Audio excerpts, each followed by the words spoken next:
have been slapped against Udhayanidhi Stalin. But what really happened when Stalin was arrested? In fact, Times Now accessed the entire sequence of events as it panned out as the police whisked away Udhayanidhi Stalin. Times Now accessed the sequence of events, captured all of it on video as to what happened when he was being arrested. You'll be able to see the police speaking to Udhayanidhi's wife as well, that you can see on your screens, after which they whisked away Udhayanidhi Stalin in a vehicle. Right now, you can see the moment when they were speaking to his wife. Udhayanidhi Stalin's wife was spoken to. The police were explaining it, following which he was arrested. That entire sequence is on camera moments before Udhayanidhi Stalin was arrested. Remember, all of this is very significant because tomorrow is when the budget session begins. And Udhayanidhi Stalin is the leader of opposition in the Tamil Nadu Assembly. And this is the sequence that Times Now has managed to access. Tharani, just tell us the sequence of events. It appears that first you had the police officers going there. They were speaking, at least in this visual, we can see how they were speaking to Udhayanidhi's wife before they whisked him away.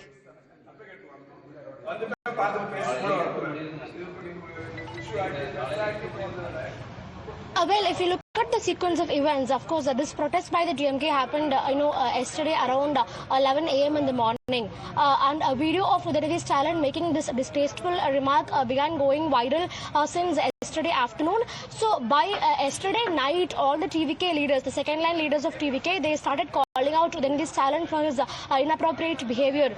So in fact, we've seen tweets from leaders like Adu Arjuna and Anand, Rajmogan, Kirtana, etc. So these are all senior ministers in the TVK cabinet. But by today morning around 8 a.m., the police department personnel arrived at Udhayanidhi Stalin's residence located in Neelangarai in the outskirts of Chennai. For almost 2 hours, the police deployment in Udhayanidhi's house was constantly on a rise. Udhayanidhi's wife was also seen in the location.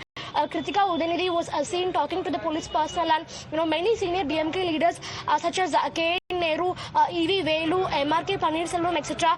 They were also seen arguing with the police department personnel over there. So all this went on for at least a couple of hours. So around 10 or 10:30 a.m. is when this arrest took place. Udhayanidhi Stalin was explained by the Tanjavur police about the sections under which he's been booked. So he was given a proper reasoning for his arrest, and post explaining to him the case, the police picked him up, and right now he's being taken to Tanjavur. So we can expect Udhayanidhi to reach Tanjavur around 6 p.m. in the evening. So it usually takes 6 to 7 hours for anyone to reach Tanjavur from Chennai by road. So we can expect Udhayanidhi to be taken to Tanjavur around 6 p.m. in the evening. So as soon as he's taken to Tanjavur, he'll be produced in front of a magistrate, and the police will seek his judicial custody. But meanwhile, we've also looked at the FIR copy. Udhayanidhi has been booked under 9 sections, and these are pertaining to the BNS Prohibition of Harassment of Women Act, and also the Information Technology Act. So 9 sections under these BNS Prohibition of Harassment of Women Act and the Information Technology Act have been invoked by the police as they have booked Udhayanidhi Stalin.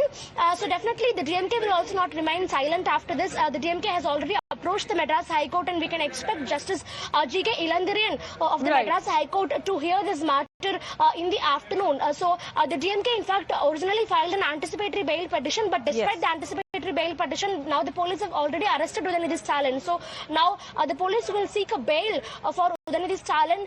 So let's wait and see what the Madras High Court has to say. The matter's already gone to the Madras High Court. We expect that hearing for a regular bail to come up in the afternoon.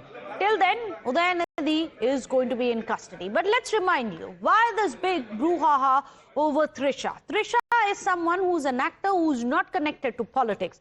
But this is not the first time that she has been dragged into politics to target Vijay. Remember, in February earlier this year, during the campaign season, you had Nayanar Nagendran of the BJP saying that Vijay should come out of Trisha's house.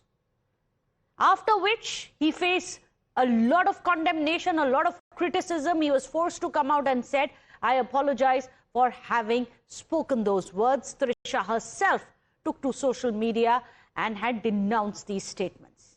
Then there was Anita Radhakrishnan of the DMK, who had said Vijay spends time at Trisha's house. A similar kind of statement, this was made in May 2026.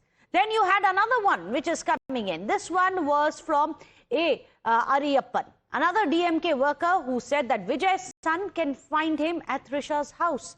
These are the personal nature of attacks which have been made to target Trisha, but of course, on target is the Chief Minister himself. We're asking you a simple question. Is it fair to target a woman because she is easy prey in a political dirty slugfest? Whatever be the nature of a relationship, it does not matter. The fact is that Trisha is a private citizen. She's not a politician and she must not be used as a political pawn.